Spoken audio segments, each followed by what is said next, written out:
TV ke apa?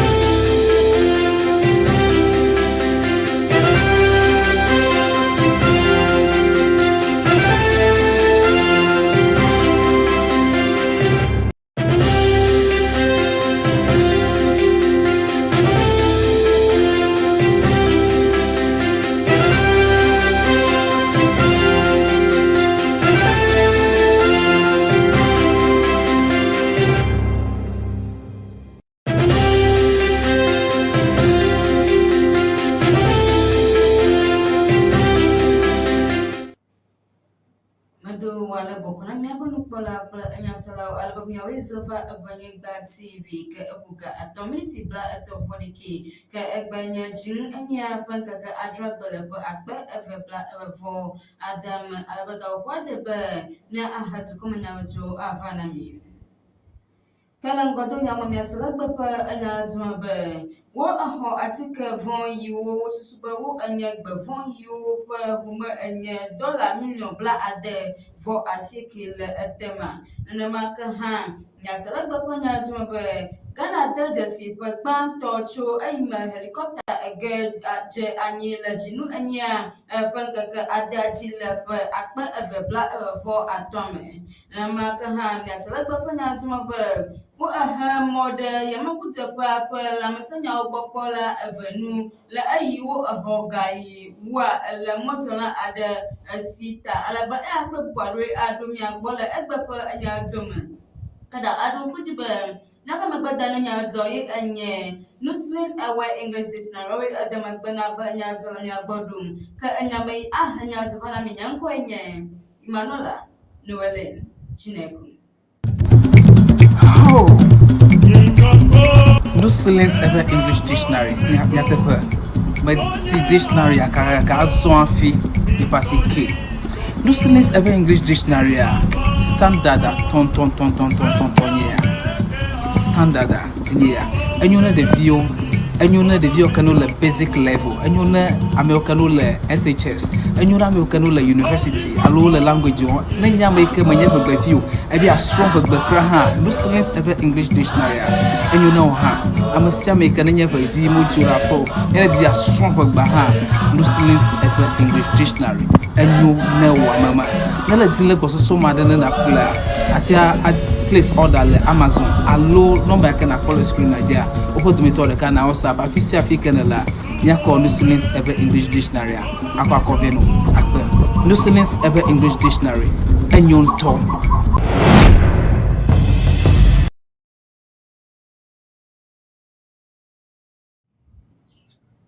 Nana John Paul.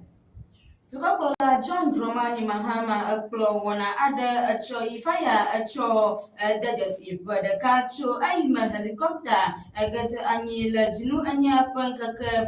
ada jil pa akpa avebla avo atwa amayu agi abrima nu la nicho me alaba la Ministry of Defense dopwa ada nanampa no matata da go cho da bu Defense Minister hukwa yi magani Dr. Edward Omane Boama amayiwo ado bo aye wo wa no tepa enyi alaba wo awo kwase how dome nkudo jinu ha ana ama anyi yo kata trauma gbala na pa afokuya nu alaba wo tomato adawe anye subo ha klola wo ave de dino no do jikola wo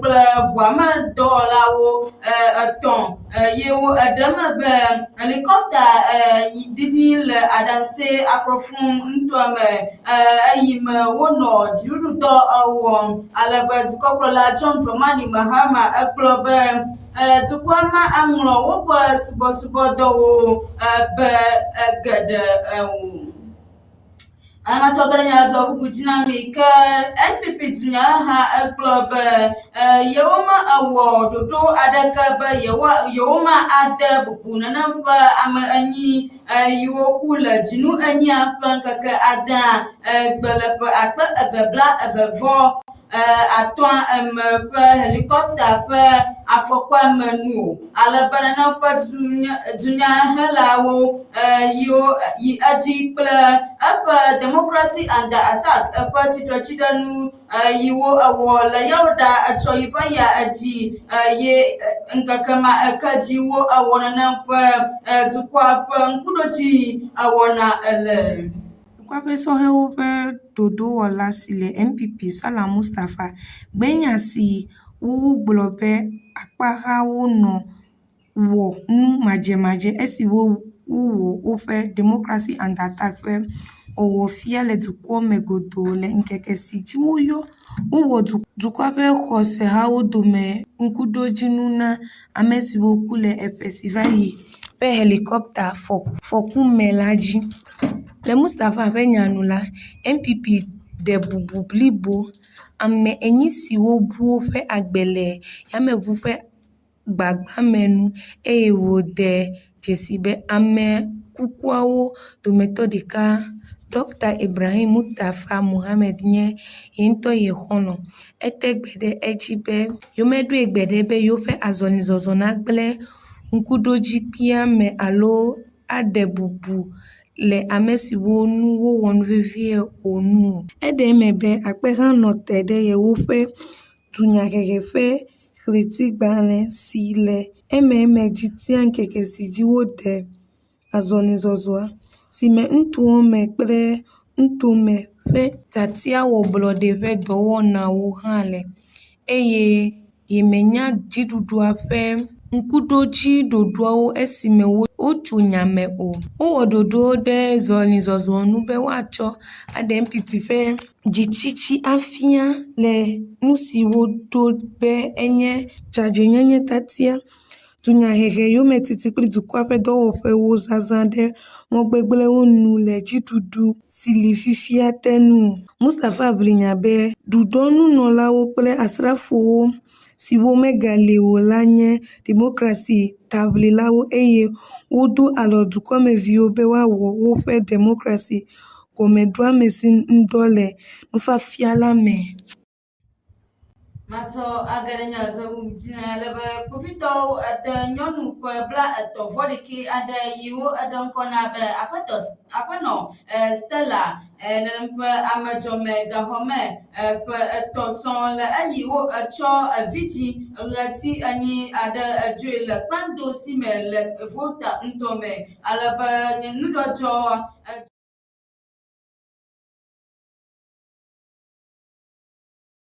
Tata ikanya apano Gloria hagbe ye ple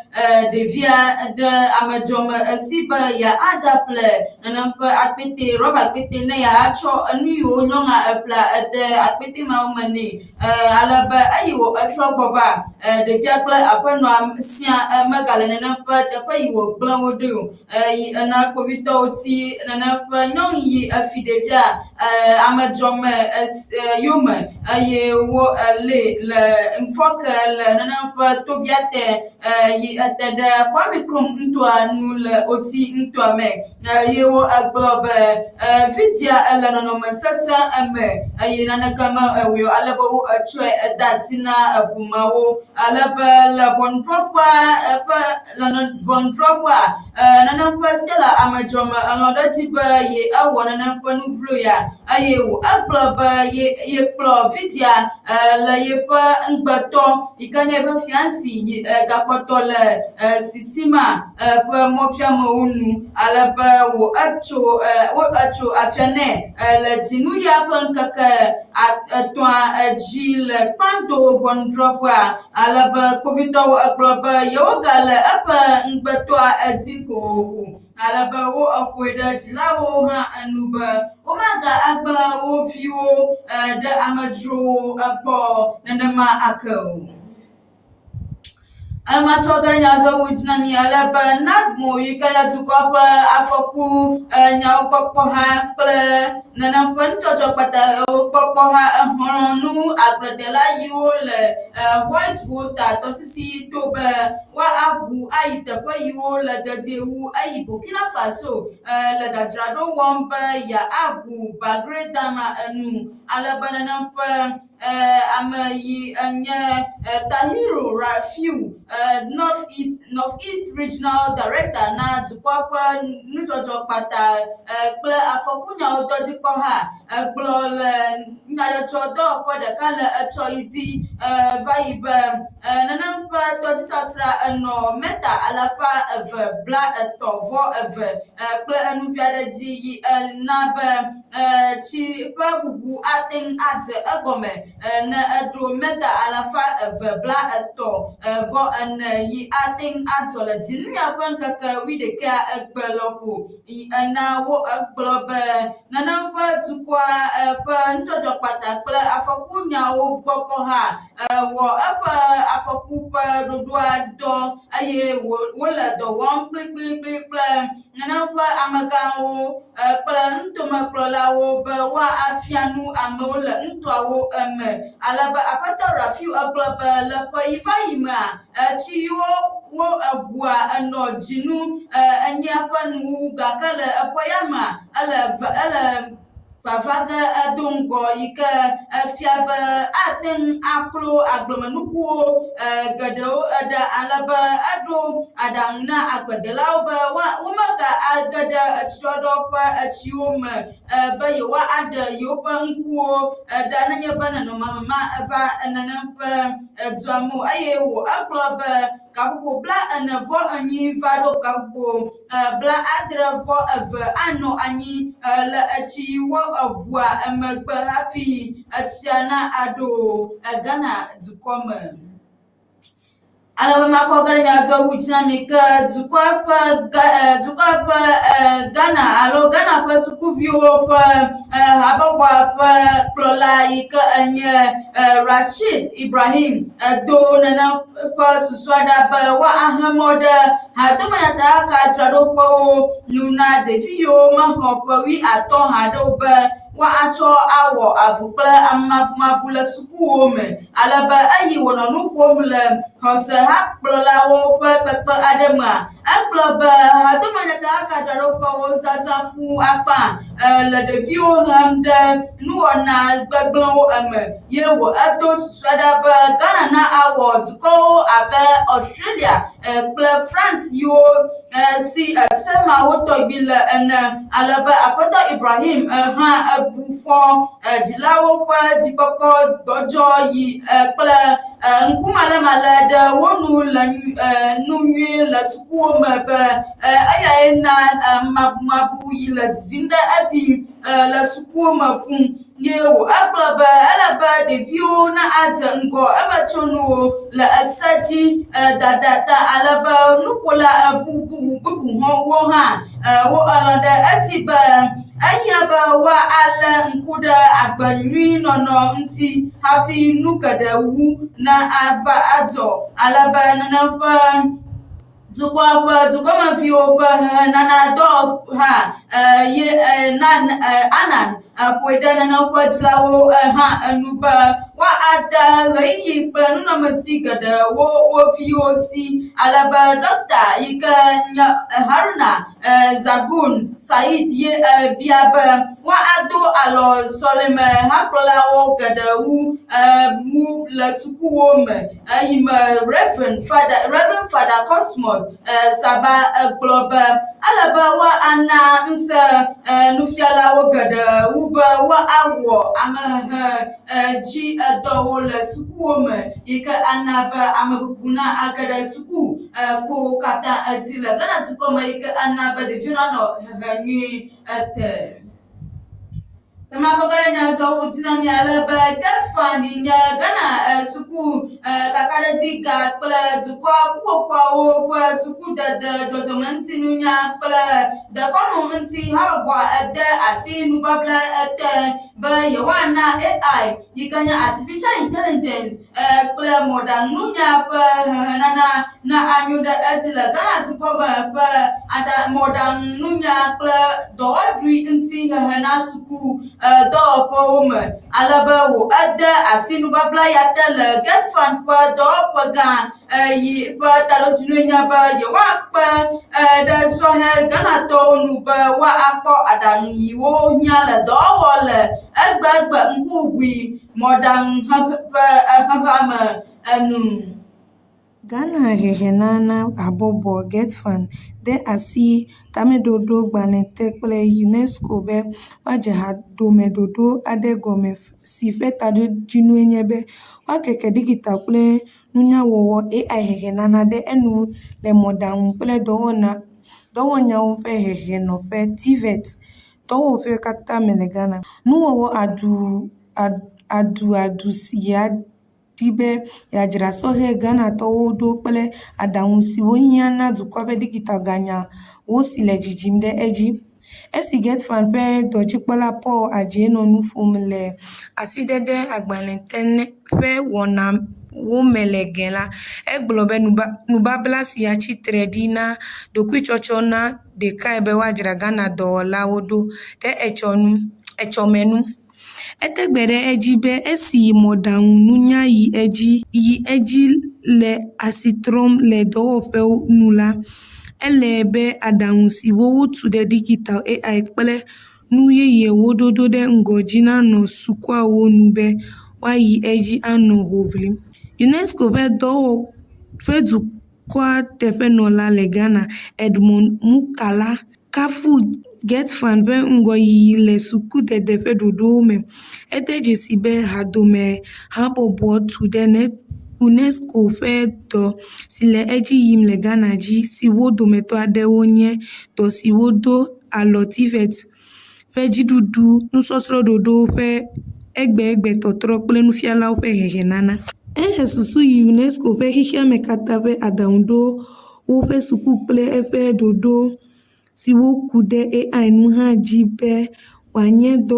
dɔwɔnu veve siwo akpe ɖe ɖoɖoa ŋu.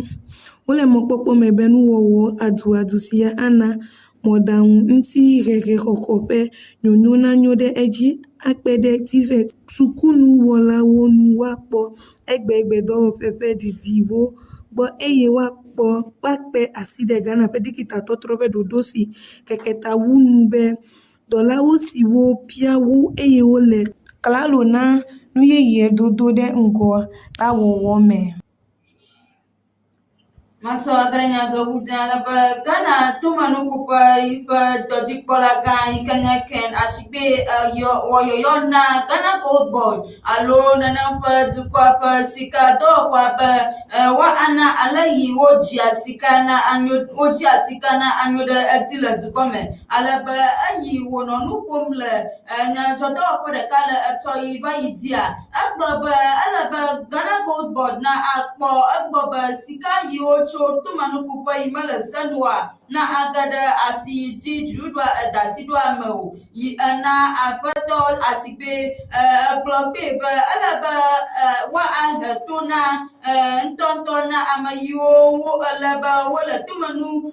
dɔ yiwo mele senuwo wɔm ye wòƒoe ɖe nyadzɔdɔwɔlawo nu be woaŋlɔ woƒe ŋkɔwo ale be ame sia ame ne anya be emetsonuwo eli. Ye egblɔ be ele be dziɖuɖua ne ado alɔ tomenukuƒe yiwo tsoa agbanɔme dzi eyi me wole tɔsisiwo kple avewo hã ta kpɔm tso nu yiwo tomenukulawo yiwo mele senu gblẽ na eme. Ale be eƒe nya eva le le ƒe ɖeka le danse asokwa ƒe helicopter ƒe gbagba yi ewu dukɔa ƒe amevevi enyi yiwo dome subɔsubɔ hakplɔla eve hã ele eyime wonɔ dɔdzi nɔ avu wɔm kple tomenuku ƒe yi me le eseno le Ghana dukɔa me enu ta. Almacho agadanya do wujinami ika nyaba wayek nye ɣetoɖoƒe Afrika ƒe dodokpɔ aɖaŋɖe hã wo kplɔ be yewoa agbugbɔ amak bisi dodokpɔ emetsonuwo ne suku ɖekeɖekewo biae gake yewoma aɖe emɔ na Ghana dukɔa ƒe katoliko sukuwo be ƒe habɔbɔa be woalé ŋku ɖe nenem ƒe dodokpɔ yawo nu titotsito. Etoɖoƒe Afrika dodokpɔwo ƒe aɖaŋuɖoha WAEC to yɔyɔ si Ghana dukɔa ƒe sukudede ƒe aɖaŋuɖoha GNACOPS tsɔ be woawɔ numekuku le wo ɖokuiwo si le ƒe 2020 ƒe kɔmedze sukudede ƒe dzesidegbalẽ dodokpɔ BEC ƒe dodokpɔmenu esi WAEC ƒe dudɔnunɔlawo ƒe tatɔ John Kapi nɔ nu ƒom tso nya sia nu la, egblɔ be aɖaŋuɖoha la ʋu mɔ be yeade dzesi ame siwo di be woaxɔ hehe la ƒe nuŋlɔnuwo ne sukuawo alo ame siwo di be yewoaxɔ hehe. Xɔe se be emetsonuwo mede yewo ƒe dɔwɔwɔ fia pɛpɛpɛ o, gake ete gbe ɖe edzi be ele be woato WAEC ƒe ɖoɖo siwo woɖo ɖi dzi abia nu mawo tɔgbi. Aƒetɔ Kapi ɖe eme be WAEC ƒe dodokpɔ dzikpɔla gã kple dodokpɔwɔha la siwo nu woɖe mɔ ɖoe awɔ ŋkuléle ɖe nu ɖe sia ɖe si dzi woɖe asi ɖo ke menye gotagome habɔbɔwo o. Egbe NACOPS ƒe aɖaŋuɖoɖo be woawɔ agbalẽdzikpɔkpɔ le wo ɖokuiwo si ana ame ŋutɔ ƒe ƒuƒoƒowo nalé ŋku ɖe dodokpɔ ƒe nuŋlɔɖiwo nu nyuie eye wògblɔ be WAEC mate ŋu ade ame siwo di be yewoaxɔ hehe ƒe nuŋlɔnuwo ɖo ɖe go hena dodokpɔ le egodo o. Nuɖoɖo kpli NACOPS ƒe dzitsitsi be BEC ƒe dodokpɔa aɖewo mede sukuviwo ƒe sukudede ŋutɔ fia o la doe. Habɔbɔ ke ɖi le dzesidede ƒe ɖoɖo ƒe nyata ƒe nyenye nu eye wòbia be woawɔ nu le gaglãgbe geɖe wu. WAEC edzi be wotrɔ asi le yewo ƒe dzesiɖoɖoawo nu be yewoakpɔ egbɔ be woawɔ nu dzɔdzɔe eye woawɔ nuteƒe eye wògblɔ kpi be ele be ame siwo xɔe se. Ghana Airport Company Limited nye Ghana yameŋudzeƒewo ƒe dɔwɔƒea hemɔna yameŋudzeƒea ƒe lãmesẽnyawogbɔkpɔla eve le be woagawɔ dɔ le yameŋudzeƒea kple yameŋudzeƒe bubu yiwo katã le Ghana dukɔa me ƒe yameŋuwo dɔwɔƒeawo te o. Alebe le nyateƒe aɖe yi wo ɖeɖe go le dzinuya ƒe ŋkeke adea dzia, Ghana yameŋudzeƒewo ƒe dɔwɔƒea egblɔ be wole wo nyam alebe le nyitsɔ dzinuya ƒe ŋkeke atɔ̃a dzi le teƒe etɔ̃a yi me wo bia $40 tso mɔzɔla aɖe si de yellow card yi ke yellow card fever ƒe kaɖi ya ta ɖe $20 yi dzi wo da asi ɖoa teƒe yi ke wo exɔ ga woga wu nenem ƒe ega yi wo xɔna. Alebe Ghana ƒe yameŋudzeƒewo ƒe dɔwɔƒea ɖe woƒe ID ɖa le dɔwɔƒea yi na womega eɖe mɔ na wo be woawɔ dɔ le Ghana yameŋudzeƒewo ƒe dɔwɔƒe aɖeke o. Alebe eya enye afɔɖeɖe gbãtɔ le kpekpe aɖe yi wo ewɔ le kuɖa dzinu enyia ƒe ŋkeke atɔ̃a edzi afi yi nenem ƒe yameŋudzeƒe dɔwɔƒea edo ŋugbe be yewoawɔ avu kple gaxɔxɔ manɔsenu le yameŋudzeƒewo emegbe be alebe afɔɖeɖe yeye wo dometɔ aɖewoe nye nenem ƒe kaƒoƒo nenye be nane dzɔdzɔm nenema le nenem ƒe yameŋuteƒea woana be mɔzɔlawo na ayɔ kaba nenema ke nuƒeƒle ɣeɣewo hã woaɖewo afia kple nukpɔ kple ŋukpe ƒe ɖoɖowo woaɖewo hã afia alebe Ghana yameŋuteƒewo ƒe dɔwɔƒe hlɔ̃nu be woma aɖe emɔ ɖe gamanɔsenuwo xɔxɔ le nenem ƒe yameŋuteƒewo nu kura o. Alebe makɔ ge ɖe nyadzɔɖudzemi ke kete nutɔme kpovitɔwo exɔ tema nutɔme kpovitɔwo exɔ gbedeasi 800 yi ke vɔ ade yiwo susu be wo enye kokeni ƒe home enye $1,000,000 yiwo le ame 4 yiwo ebu ƒoe le dɔwɔwɔ 2 me alebe dzinuya ƒe ŋkeke 5 dzia kpovitɔwo kpɔ kokeni yiwo eɣla ɖe gali kotokuwo me le Temahabɔ yiwo ele ŋutsu 3 alebe mo egblɔ be Netherlandtɔ yi nuwo le ɖikem le egblɔ be yetoe wònye alebe le dɔwɔwɔ 2lia me le Tsopolia kpovitɔwo le Eric Tete kple kotoku 4 yiwo susu be wo enye Indiatɔwo ƒe hem alebe wo le bubu aɖe hã yi si dzo alebe kpovitɔwo le edim fifia yi na Eric Asamoah Esiedu egblɔ be ame yiwo katã wo ebu ƒoe le gaxɔme eye wo le atike yi ke esi dzoa wole wo edim ye wo eɖe kuku na dukɔmeviwo be woakpe ɖe nyatakawo nu alebe woana nyataka ƒu ɖe agbayi esi dzoa enu. Mabagara nyadzɔwu dzinami alebe lãmesenyawo kpɔkpɔ la ƒe kpeɖeŋutɔ Dr. Grace Ayensu Dankwa egblɔ be funɔ 980 ade ye eku le Ghana le ƒe 2,224 me alebe eƒo nu le etsɔ yi va yi di eyime wo eɖitsa le yi ɖe lãmesẽdɔwɔƒo le ege ŋutɔawo me. Lãmesẽnyawo gbɔkpɔ la ƒe kpeɖeŋutɔ Dr. Grace Ayensu Dankwa ɖe fie be funɔ 980 ku le Ghana le ƒe 2,224 me si te gbe ɖe vidadawo ƒe ku dzi be enye dukɔa ƒe lãmesẽkuxe sesẽtɔ dometɔ ɖeka. Eɖe fie be vidadawo siwo ku le Ghana fifia nye ame 235 siwo ku le vi 100 ɖe sia ɖe wo dzi agbagbe dome. Esi Dɔkita Ayensu Dankwa nɔ nu ƒom le vidadawo ƒe ku ƒe afɔɖeɖe kple nuɖoɖo ƒe ɖoɖo ƒe tsaɖiɖi le ge ƒe dzinu 80 ƒe ŋkeke 10 le ƒe 2,224 dzi la, ete gbe ɖe edzi be mele be nyɔnu aɖeke nabu eƒe agbe esime wòle vi dzim o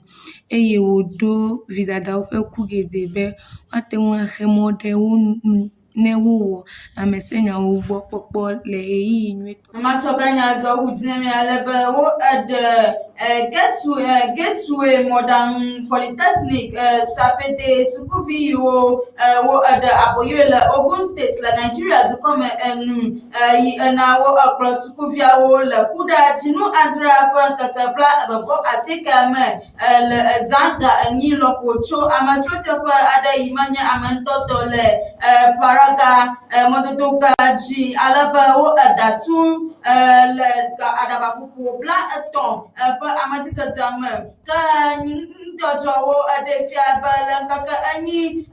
ƒe aboyo megbea kpovitɔwo ɖe sukuvi 7 katã le etsɔ yi va yia ƒe ŋdi kanya alebe kpovitɔwo ƒe amegã Bode Oja Duni ɖo kpe eti le be wome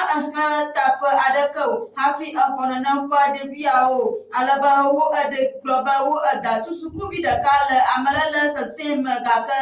eɖu eɖokui dzi le atikewɔwɔ 2 megbe yi ena fifia ame yiwo katã wo ele gawɔ ɖeka kple woƒe ƒomewo yi ena dzikpɔla Abiodan exlɔ̃nu le Ogun ŋutɔ me be manye teƒe yi nenem ƒe le dede dina amalalawo o ayewo akweda zamato nu ba wa ayi adi anonya ta ka o yiwonu bidala nam de dino no bawo Nigeria edukome anya banya sla kpam kpalo kpapu gbado eme hebana mile ekpapa anya otome va fi ma atula nyakwa ma aka tunya jodina nyake Misala baba na to ba wo aho atika vo yo wo susuba wo anya gba vo yo pa wo ma anya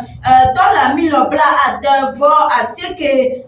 le tema na ma kan ha mi sala baba na to ba Ghana adada si pa to cho ai ma helicopter gata anyi le jinu anya Panka adaji la pa akpa ebabla ebabo atome na ka misala baba na to ba wo ahamoda ya maputa pa la masanya o bakola evanula agele ayiwo ahoga yiwa ele mosola ada osi enu anyabanya sila plan kola o podo ma bana mila egbepe anya to makana adon ku je nyaba mbada na nya to ye anye Muslim awa English dictionary wa de makana banya to nya kodum ka anya ma hinya je wana minyan kwanye Imanola Noelen Chineku Maklami